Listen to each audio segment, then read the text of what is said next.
सरबराह योगिनी प्रेगजोन की मुलाकात हुई है।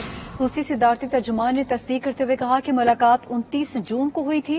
रूसी सदर ने मीटिंग के दौरान कमांडर्स की वजाहतें सुनी। कमांडर्स ने कहा कि वो सदर पुतिन के वफादार हैं और वतन के लिए लड़ने के लिए भी तैयार हैं।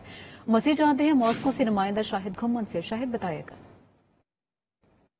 जी बिल्कुल, रूसी सदारती तर्जुमान दिमित्री पेस्कोव ने तस्दीक की है कि रूसी सदर व्लादिमीर पुतिन और वैगनर ग्रुप के सरबराह प्रिगोजिन के दरमियान मुलाकात हुई है। उनका कहना था कि 29 जून को सदर पुतिन ने क्रेमलिन में प्रिगोजिन और वैगनर के कमांडरों से तकरीबन 3 घंटे तक मुलाकात की।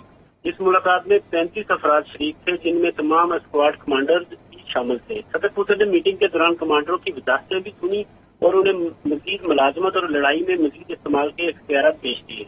दिमित्री पेस्कोव का कहना था कि कमांडरों ने खुद इसके बारे में अपना वर्जन पेश किया। उन्होंने इस बात पर जोर दिया कि वो सरबराह मुमलिकत और कमांडर इन चीफ के सख्त हामी और सिपाही हैं और वो अपने वतन के लिए लड़ने के लिए तैयार हैं। यहाँ पर मैं ये भी बताता चलूँ कि 24 जून को वैगनर ग्रुप की नाकाम बगावत के बाद ये मुलाकात 29 जून को हुई थी, जिसकी तस्दीक आज सदारती तर्जुमान दिमित्री पेस्कोव ने की है और आज ही ये खबर मीडिया पर आई है। जबकि इस मुलाकात की तफसीलात जारी नहीं की गई, लेकिन एक बात जो हम कह सकते हैं, सदर पुतिन ने यूक्रेन में फौजी ऑपरेशन के दौरान निजी कंपनी वैगनर के इकदाम को भी सराहा।